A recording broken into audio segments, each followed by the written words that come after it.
Good morning बच्चों, welcome to 16 lecture of environmental engineering.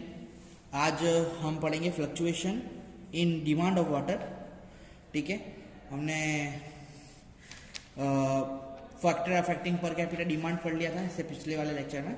ठीक है, आज हम नया टॉपिक लेने वाले हैं। इससे पहले चालू करने से पहले बताना चाहूँगा मैं अभी we will try to cover important topics, क्योंकि हम बहुत सिलेबस के पीछे चल रहे हैं। ऑलमोस्ट मतलब पहला ही यूनिट हुआ है, बाकी सारे अगर आप सब्जेक्ट्स में देखेंगे तो आधा 50% सिलेबस कंप्लीट हुआ है। अपना 15% भी सिलेबस कंप्लीट नहीं हुआ है। तो हम लोग ट्राई करेंगे कि थोड़ा जल्दी लें और इम्पोर्टेंट टॉपिक कवर करें, जिससे क्या आपको एग्ज़ाम्स लिखने में तकलीफ ना हो। हाँ, अगर आपको ऐसा लगता है कि कोई टॉपिक इम्पॉर्टेंट है तो you can convey me the message, I will cover that topic also. ठीक है, but for now onwards we will cover important topics of our subject. Okay, let's start. What is fluctuation in demand of water?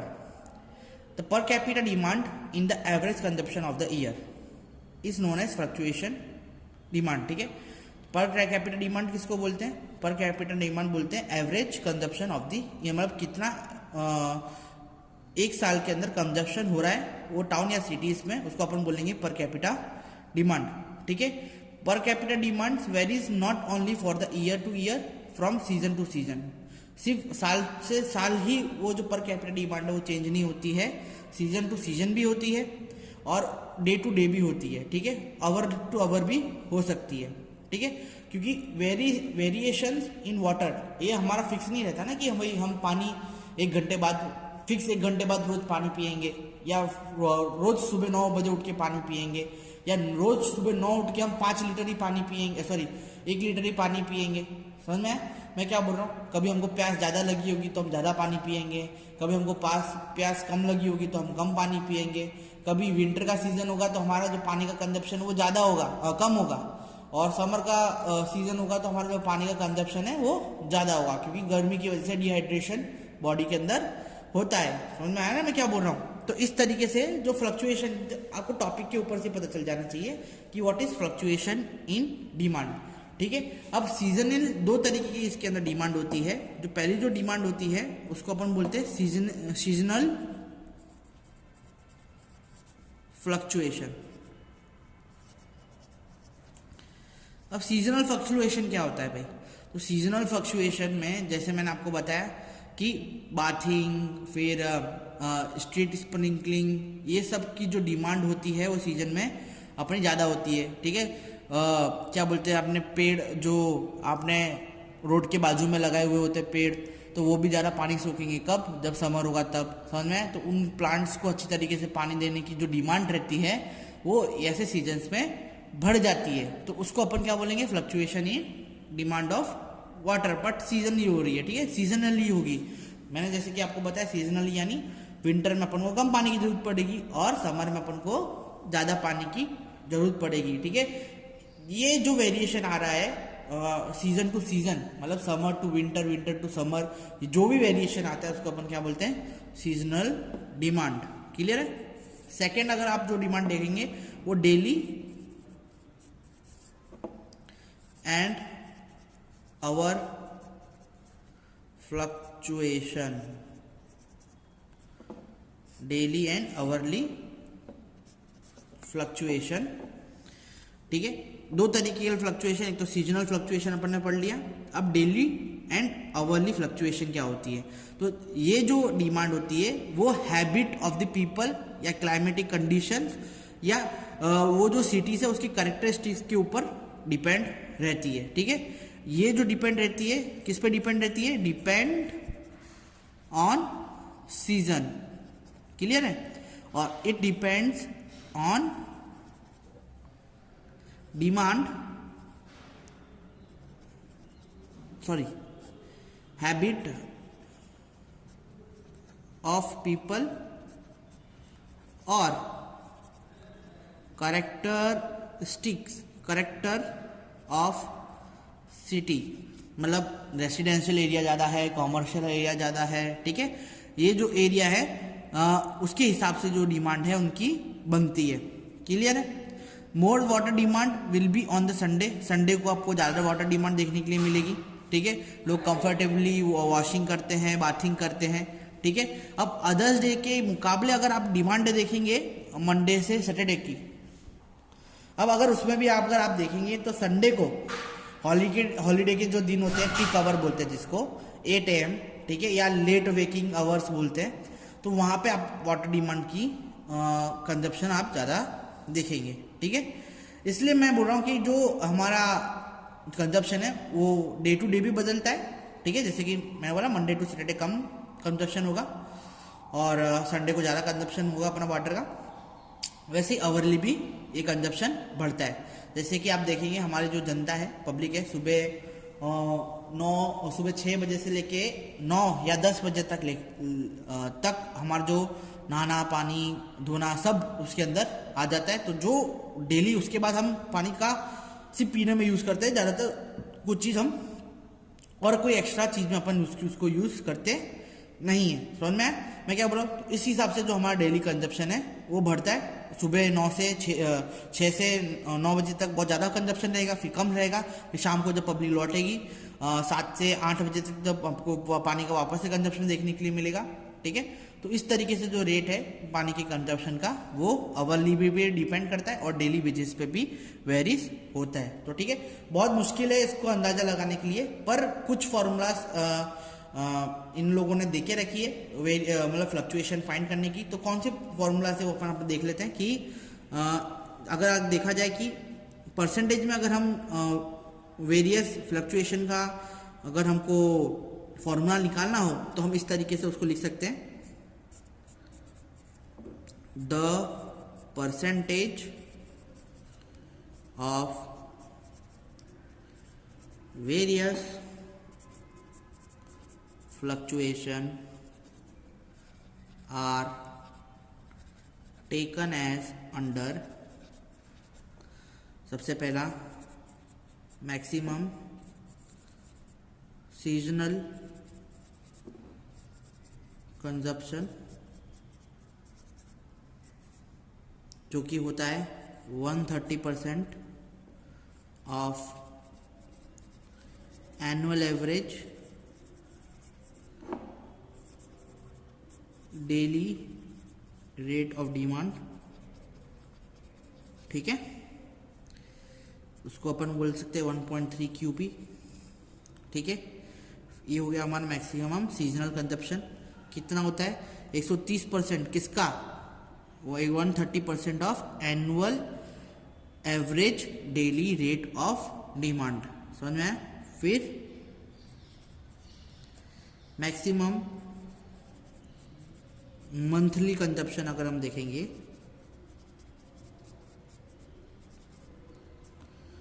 तो वो कितना होगा? वो होगा 140% of annual average daily rate of demand. ठीक है, वो कितना होता है? 1.4 Q।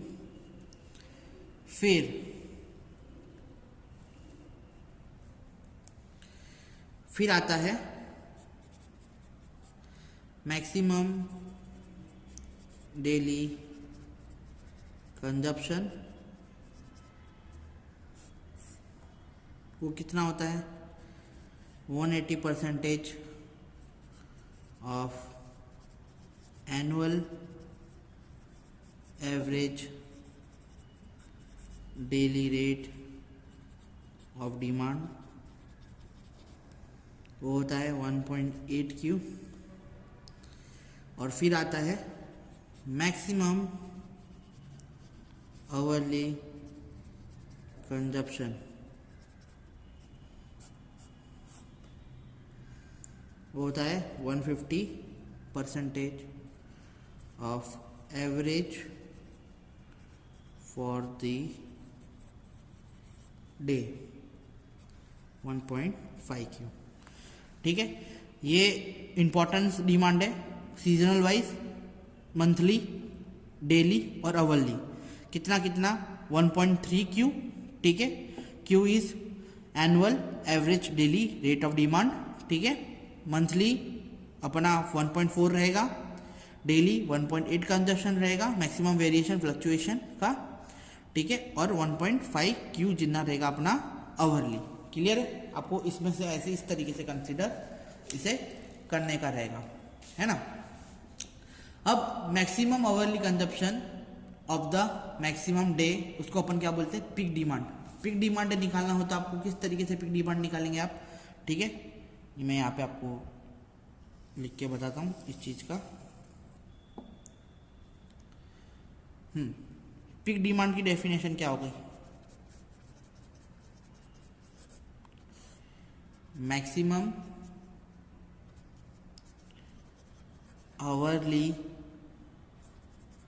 Consumption, clear, maximum hourly consumption of maximum day, उसको अपन क्या बोलेंगे? पीक डिमांड बोलेंगे, ठीक है। अब आवरली कंजप्शन पर डे कितना था यहाँ पे? अगर डेली कंजप्शन देखेंगे अपन, आवरली कंजप्शन देखेंगे तो यहाँ पे कितना दिया हुआ है? 15 क्यू दे के रखा है, तो अपन लेंगे 15। पीक डिमांड निकालनी है तो 1.5 इंटू क्यू, ठीक है। अब क्यू क्या हो सकता है? तो क्यू, छोटा क्यू इज इक्वल टू, हम ऐसा लिख सकते हैं, Q discharge upon P into 365 days, ठीक है। ऐसा अपन लिख सकते हैं। अब ये क्या है?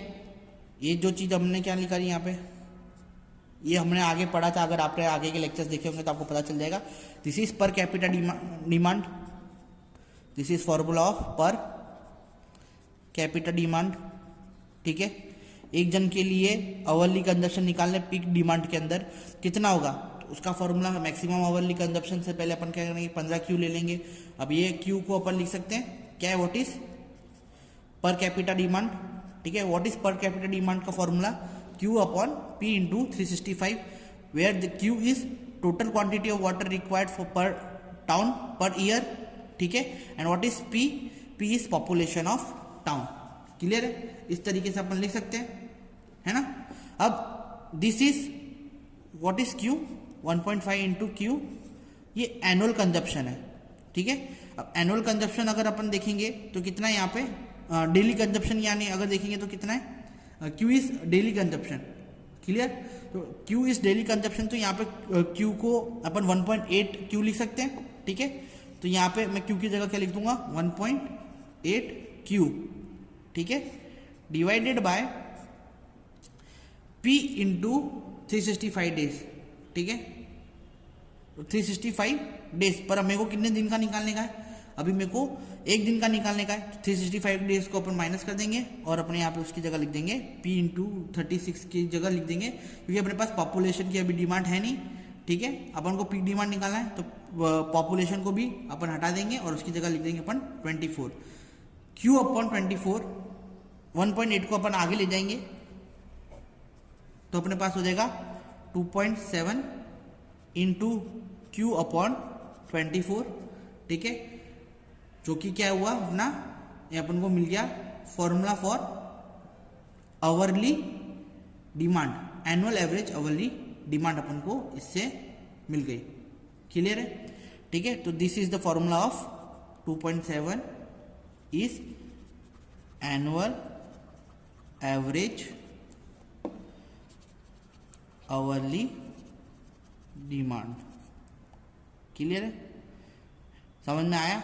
यहाँ पर टर्निंग पॉइंट कहाँ पे आया? ये क्यू को अपन ने क्या कंसिडर कर लिया अपन ने यहाँ पे क्यू को 1.8 क्यू, क्योंकि मेरे को डेली कंजप्शन निकालने का, ठीक है। Maximum hourly consumption of maximum day, मतलब एक डे का निकालने का है मेरे को। तो 1 डे का कितना है डेली कंजप्शन हो रहा है अपना 1.8 क्यू हो रहा है, ठीक है। और P इंटू 365 किसके लिए था? ये P इंटू 365 जब अपने पास पॉपुलेशन अवेलेबल हो और 365 मतलब मेरे को एनुअल के लिए निकालना हो तब के लिए, पर मेरे को एक दिन के लिए निकालना है तो मैं इन दोनों की जगह क्या लिखूंगा? 24 लिखूंगा, तो मेरे को एक फॉर्मूला मिल जाएगा, ठीक है। अब मैं 1.8 को बाहर निकालूंगा तो 2.7 हो जाएगा, Q अपॉन 2.4 अपन को क्या मिल गया? 2.7 एनुअल एवरेज डिमांड मिल गया। इस तरीके से जो ये फॉर्मूला है वो क्या है। अब एक कन्वीनियंट फॉर्मूला भी है कंजप्शन के एस्टिमेशन, कंजप्शन का एस्टिमेशन निकालने के लिए, जिसको बोलते हैं RO गोडरिच। RO गोडरिच ने ये फॉर्मूला दिया था, ठीक है। वो फॉर्मूला के बारे में भी डिस्कस करते हैं। RO गोडरिच भाई ने क्या बोला था, वो ये फॉर्मूला देके गए थे कि भाई 180 into T minus T raise to minus 0.10, ठीक है, जहां पे उनने P बोला था कि percentage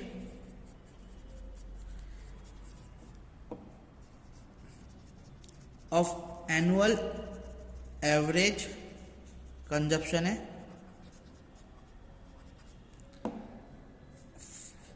for time T days, ठीक है। And what is T? T is 1/24 to 365 days. एक साल के अंदर 24 घंटे इस तरीके से T का किया था, ठीक है। जो 1.9 फॉर्मूला है, जो फिगर, अच्छा यहाँ पे अगर आप देखेंगे तो फिगर 1.9 पे पेज नंबर 20 अतुल की बुक पे 1.9 जो फिगर देखेंगे वो हमको hourly variation of rate of consumption देती है टाउन का, ठीक है। And the most cities in India peak demand is morning 6 to 12 AM and evening 18 to 22 hours, यानी सुबह 6 से 12 बजे तक और शाम के 6 से 10 बजे तक, 10 या 9 बजे तक, क्लियर है। तब तक हमारी जो पीक डिमांड है, आप फिगर 1.9 पे जाएंगे तो आपको दिखने में आ जाएगा, ठीक है। What is design period? हमारा जो नेक्स्ट टॉपिक है उसका नाम है डिजाइन पीरियड। 2017 में पूछा गया क्वेश्चन है ये।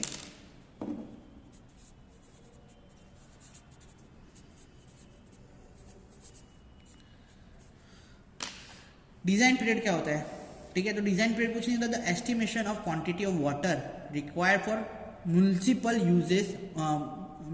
Uses for which water supply scheme has to be design, ठीक है। जो हमको क्या लगाना पड़ता है, जो हमारे जो म्यूनिसिपल यूजेस हैं, हमारे जो लोकल यूजेस हैं, उसके लिए जो पानी का जो एस्टिमेशन लगाया जाता है उसको अपन वाटर सप्लाई स्कीम के लिए यूज करते हैं। उसके लिए हमको ये जो डिजाइन है वो करनी पड़ती है, ठीक है।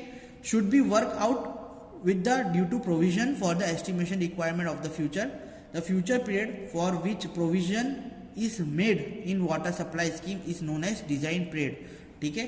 जो फ्यूचर पीरियड के लिए हमको प्रोविजन लगाना पड़ता है, मतलब एस्टिमेशन लगाना पड़ता है, उसको अपन क्या बोलेंगे, डिजाइन पीरियड बोलेंगे। Design period is design period should neither be short और टू बी लॉन्ग, बहुत छोटा भी नहीं होना चाहिए, बहुत बड़ा भी नहीं होना चाहिए। Mostly water work are design for design period of 20 to 30 years, 20 से 30 साल की लिए हम उसको डिजाइन करते हैं, और विच इज फेयरली पीरियड, मतलब 20 से जो 30 साल का वो पीरियड होता है वो फेयर पीरियड होता है। तो चलो वाटर डिमांड की एक डेफिनेशन लिख लेते हैं। What is definition of water demand? The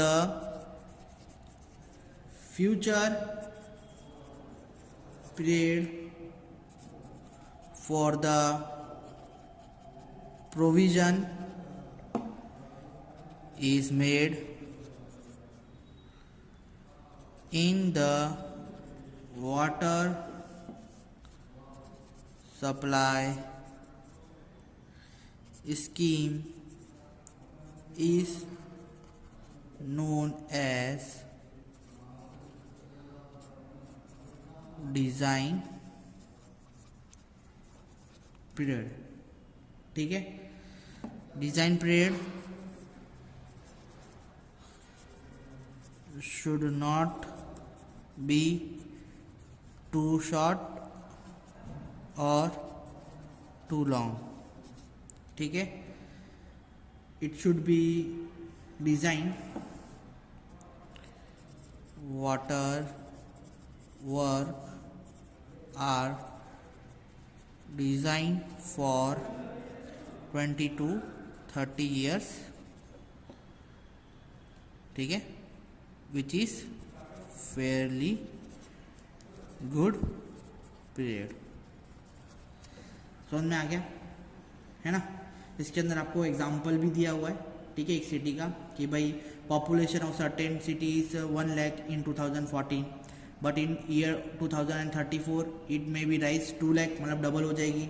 in order to ensure reliable water supply even after 20 years, it is therefore necessary that water supplies of scheme of population 2 lakh are not for 1 lakh. If it is therefore necessary to estimate the future population as accurately as possible. ठीक है, अब इसके लिए इसके अंदर इन लोगों ने ऐसा बोला है कि अगर 2014 के अंदर 1 लाख है पॉपुलेशन और 2034 के अंदर 2034 के अंदर वो 2 लाख हो जाती है, डबल हो जाती है, तो फिर हम ऐसा नहीं लेके चलेंगे कि भाई 2034 मतलब इसका जो बीच का गैप हुआ 20 ईयर्स का हुआ, ठीक है, पर जरूरी नहीं कि वो 2 लाख ही बढ़े, हो सकता है 3 लाख भी बढ़े, हो सकता है 1,50,000 भी बढ़े. हालांकि इंडिया की कंडीशन को देख के कम तो होगा नहीं, बढ़ेगा ही, मतलब 2 लाख से ऊपर ही जाएगा, डबल ही होने वाला है, ठीक है. पर फिर भी उन्होंने बोला तो उसके लिए क्या आपको पॉपुलेशन फोरकास्टिंग डिमांड करना बहुत जरूरी है, मतलब आपको प्रॉपरली फोरकास्ट करके अच्छी तरीके से फोरकास्टिंग करनी कि भाई देखो अब फोरकास्टिंग के लिए आपको पिछले डेटा चाहिए होंगे. फोरकास्टिंग के बारे में भी मैं आपको आगे अपन डिस्कस करते हैं, ठीक है. क्या है तो कुछ फैक्टर्स हैं डिजाइन पीरियड के जो उन्होंने बताया कि कौन कौन से फैक्टर अपन को यूज करने चाहिए डिजाइन पीरियड के लिए, ठीक है. Fund available for the project, if more funds are available the design period shall be less, ठीक है. फंड्स अवेलेबिलिटी होनी चाहिए, ठीक है. सबसे पहले डिजाइन फैक्टर के जो फैक्टर्स हैं, कौन कौन से फैक्टर्स हैं फॉर डिजाइन पीरियड के लिए, फैक्टर्स फॉर डिजाइन पीरियड्स. सबसे पहला उन्होंने बोला फंड्स अवेलेबिलिटी, ठीक है, फॉर द प्रोजेक्ट. फिर सेकंड होता है lifeline of the pipes,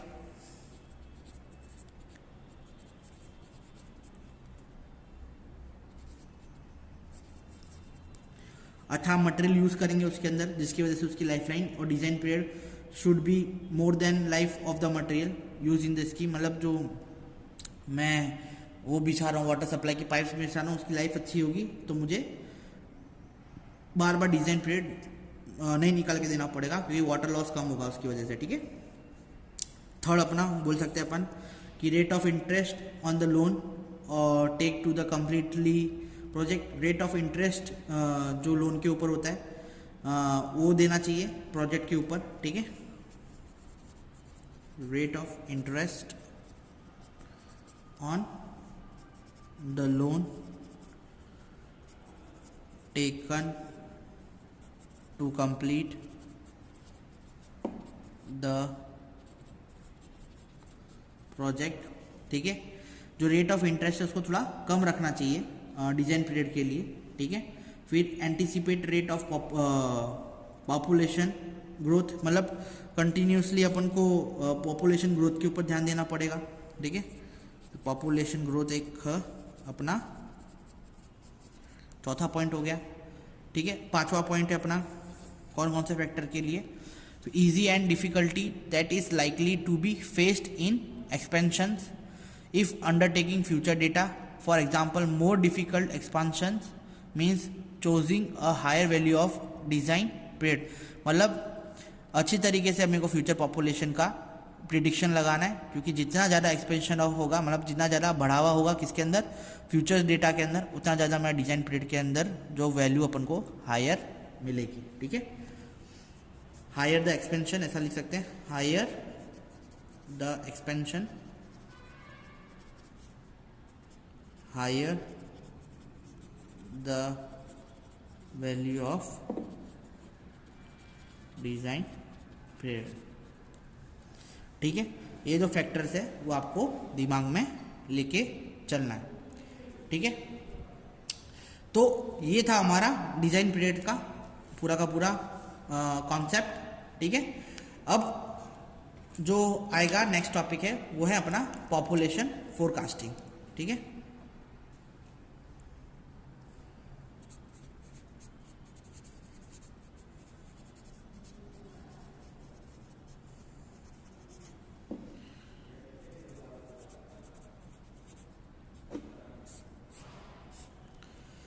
what is population forecasting. तो दो टाइप के पॉपुलेशन एस्टिमेशन होते हैं, ठीक है. दो तरीके से आप जो पॉपुलेशन है उसको एस्टिमेट लगा सकते हैं, ठीक है। डिज़ाइन, एक तो operation and design of water supply and waste water supply, ठीक है।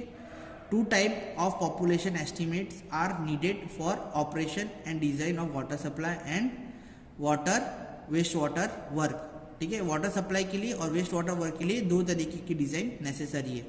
एक होती है शॉर्ट टर्म डिज़ाइन,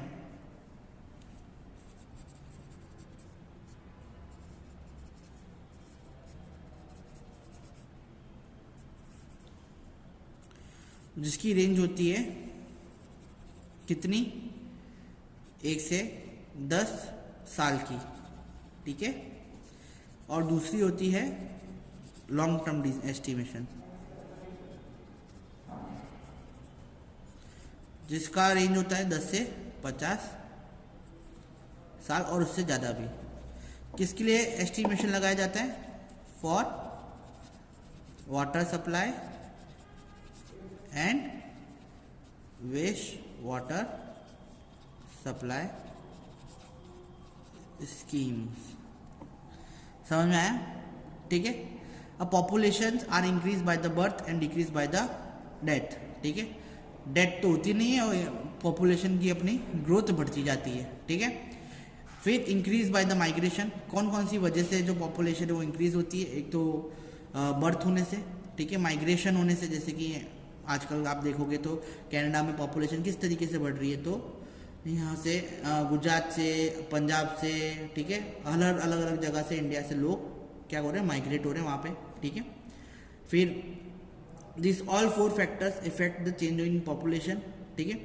जो मैंने आपको बताया, death, increase in birth, decrease in birth, decrease in death, फिर increase in migration and increase by the annexation, ठीक है। जहाँ पे आपको तरक्की दिखेगी वहाँ पे आप जाएंगे, उसकी वजह से जो ग्रोथ है वो इंक्रीज होती है, वो सिटीज़ की या टाउन की।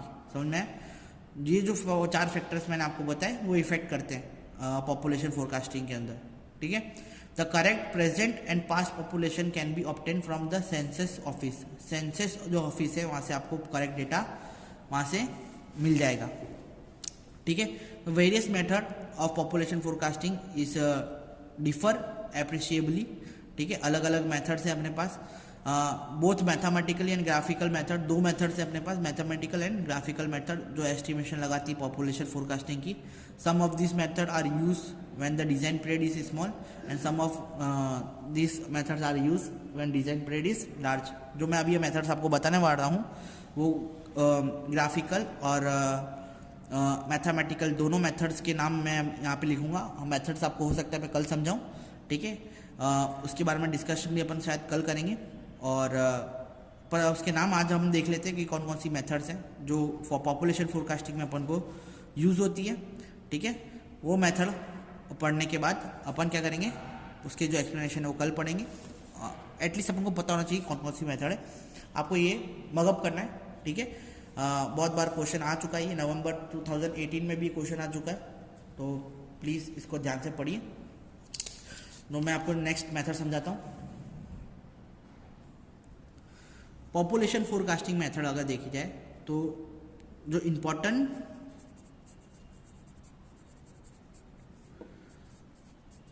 Population forecasting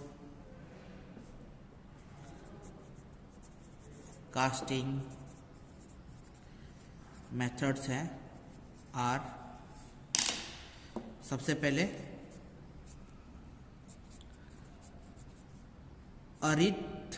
arithmetical increase